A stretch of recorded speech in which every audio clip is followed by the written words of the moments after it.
Amigos, amigas, ¿cómo están? Espero tengan un buen día.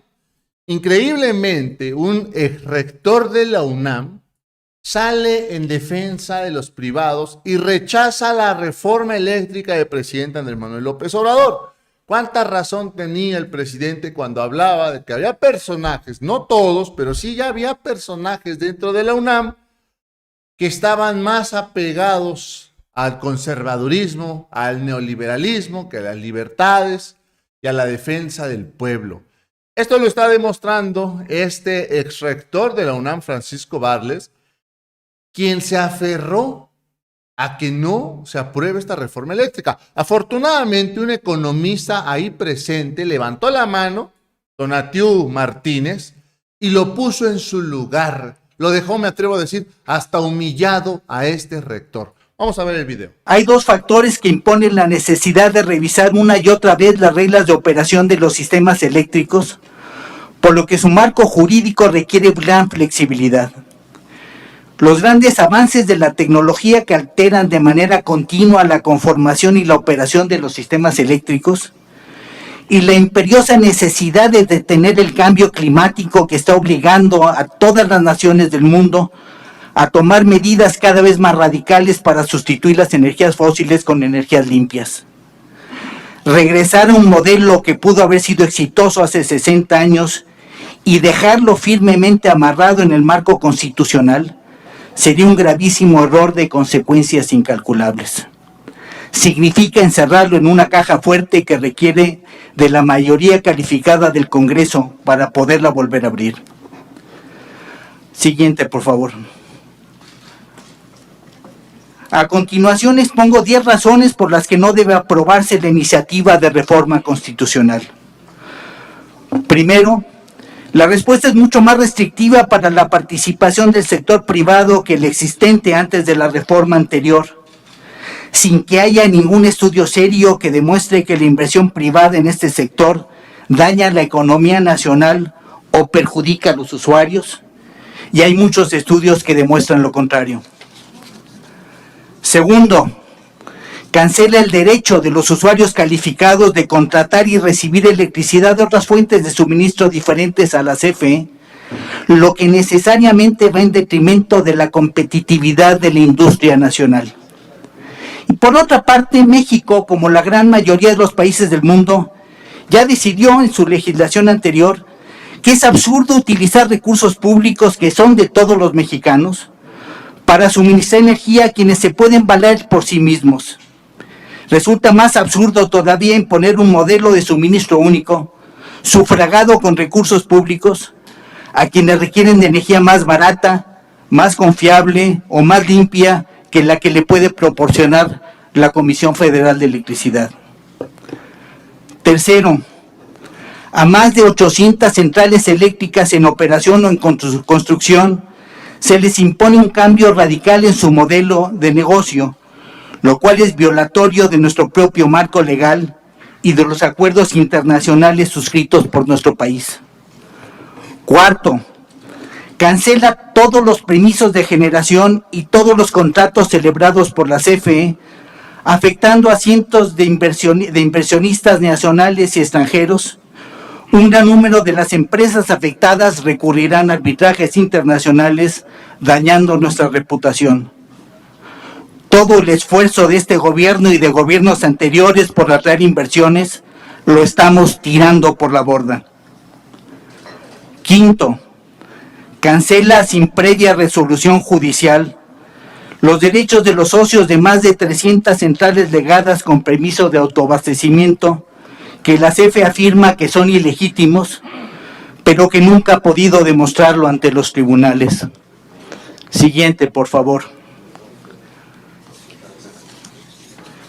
Sexto, eleva a rango constitucional un injustificado y arbitrario límite a la participación del sector privado en generación. Y no queda claro si el límite constitucional aplica al despacho, que es horario, al mercado eléctrico, que es diario, o a la planeación del sector, que es anual. O de casualidad aplica para todos, hora, día y año. ¿Qué haremos cuando por cualquier razón la CFE no pueda cumplir con el límite establecido en la Constitución por no tener la capacidad disponible, y esto nos ha ocurrido muchas veces en el pasado y nos va a volver a ocurrir en el futuro. ¿Violaremos la Constitución o tendremos apagones generalizados? Ninguna de las dos opciones es aceptable. Séptimo, se modifican arbitrariamente las reglas de despacho económico basado en costos marginales con el único fin de privilegiar el despacho de las centrales de la CFE.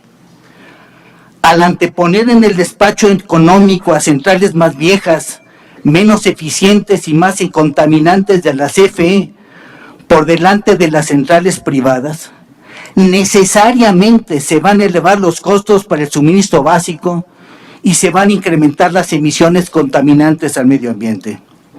Siguiente, por favor. Diversos estudios han estimado el sobrecosto para la CFE en $3,000 millones por año. Y este sobrecosto lo pagaremos todos los mexicanos. El sobrecosto para Pemex también será considerable, ya que con las nuevas reglas de despacho que se pretende imponer, sus centrales también serán despachadas después de las centrales de la CFE. Las modernas centrales de cogeneración eficiente tendrán que ser despachadas después de las centrales más viejas e ineficientes de la CFE. Como un pequeño ejemplo de lo que puede pasar, el despacho de la central de Petacalco con combustóleo, como se hizo el año pasado y que sería la norma futura, implicó la emisión de 1,000 toneladas diarias de óxido de azufre, los que se convierten en la atmósfera en 1,200 toneladas diarias de ácido sulfúrico, que terminan depositándose como lluvia ácida, dañando la salud de la población y el medio ambiente. Siguiente. Va a ser imposible que cumplamos con las obligaciones legales y nuestros compromisos internacionales en términos de emisión de contaminantes a la atmósfera, de reducción de emisiones de gases de efecto invernadero y de participación de energías limpias. No los estamos cumpliendo ahora, mucho menos cuando los más de 13,000 megawatts de centrales eólicas y solares del sector privado sean despachados después de las centrales más ineficientes y contaminantes de la CFE. Noveno, le otorga a la CFE plena autonomía para fijar los precios de electricidad, para autorregularse y para regular a los demás participantes, sin ninguna otra participación y sin contrapeso alguno de otros agentes del propio Estado mexicano. En ninguna otra actividad en las que participa el Estado se le otorga plena y total potestad a la entidad responsable, ni siquiera a las universidades públicas autónomas. Y décimo, es importante resaltar que ninguna otra de las actividades esenciales asumidas por el Estado, como son la seguridad, la salud y la educación de todos los mexicanos, se restringe la participación del sector privado como se pretende hacerlo ahora con el sector privado.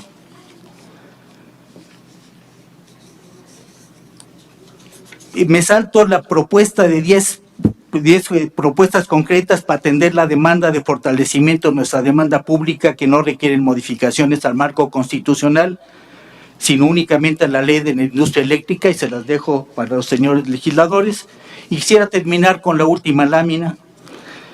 La reforma al marco constitucional propuesta por el Ejecutivo debe ser rechazada en todos sus términos por el grave daño que causaría al sector eléctrico, a la propia CFE, a las finanzas públicas, a la confianza de los inversionistas y a la economía nacional.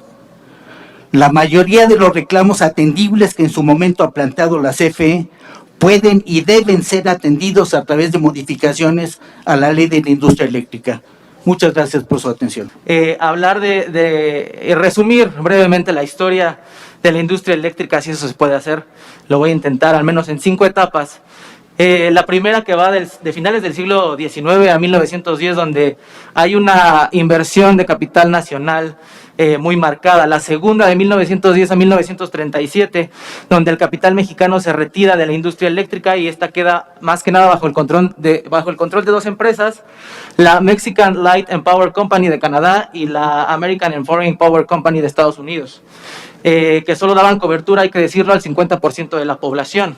Una tercera etapa que viene del 37 al 60, una de las que debemos estar un poco más orgullosos, que se caracteriza por la creación de la empresa paraestatal denominada Comisión Federal de Electricidad, en donde sus funciones fueron organizar, dirigir un sistema nacional de generación, transmisión, como ya sabemos, y distribución de energía eléctrica, con la coexistencia en ese momento de las dos empresas extranjeras que ya mencioné, hasta que se decretó la nacionalización de la industria eléctrica en 1960 por el presidente Adolfo López Mateos, ante, hay que recordarlo y hay que decirlo, un alza en las tarifas y la falta de inversión de las empresas privadas, pues entonces el Estado decide ejercer el control directo sobre la industria.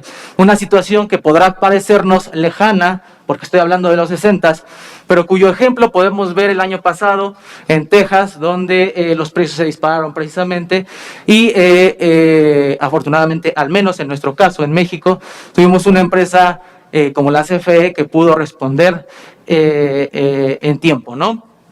Pero bueno, eso es un ejemplo actual.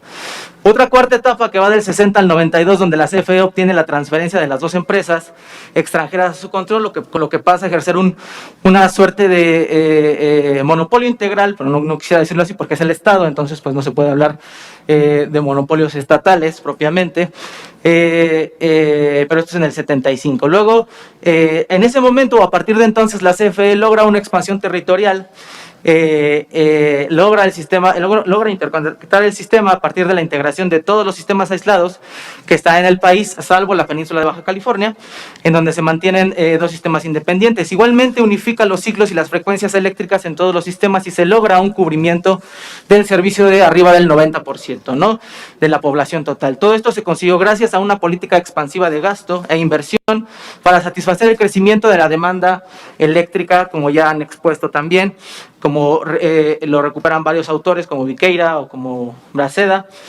Y hay una quinta y última etapa, que es la que estamos viviendo actualmente, que es donde se reintroduce a la iniciativa privada el ciclo de la industria eléctrica.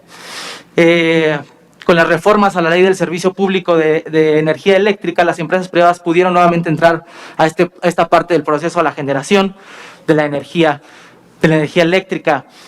Los cambios legislativos también, recordémoslo, obedecen a una negociación del Tratado de Libre Comercio. Estábamos en ese momento entre Estados Unidos, Canadá y México, pues negociándolo, y se abre la oportunidad para iniciar la desregularización y liberalización de la generación eléctrica en México.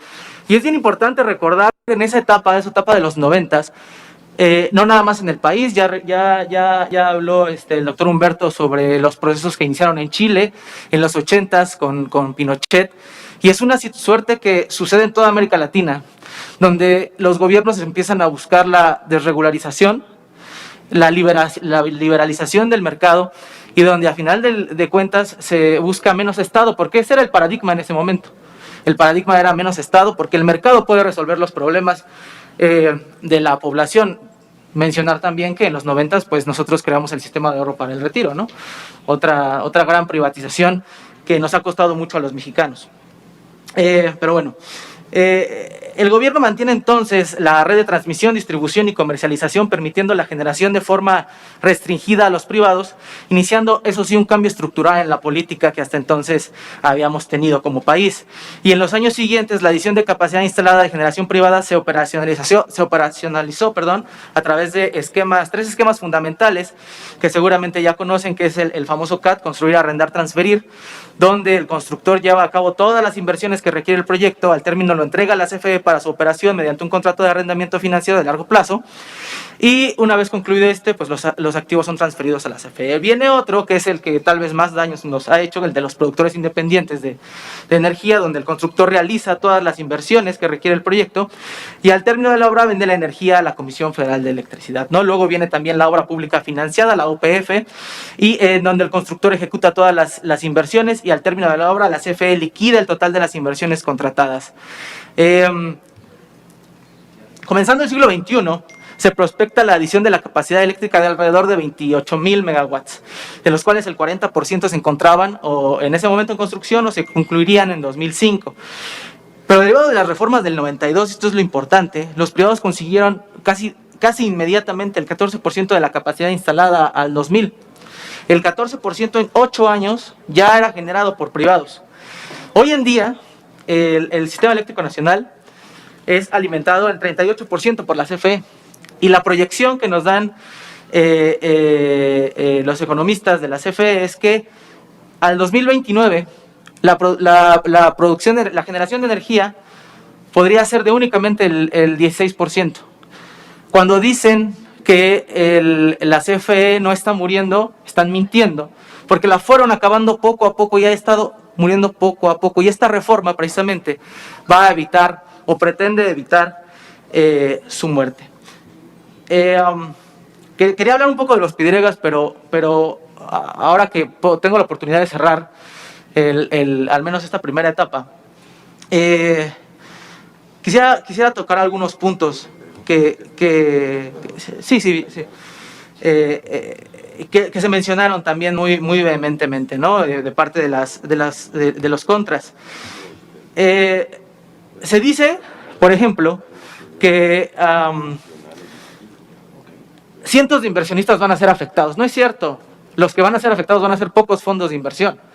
O sea, donde hay intereses económicos bastante fuertes. La economía política que está detrás de la reforma energética es muy fuerte.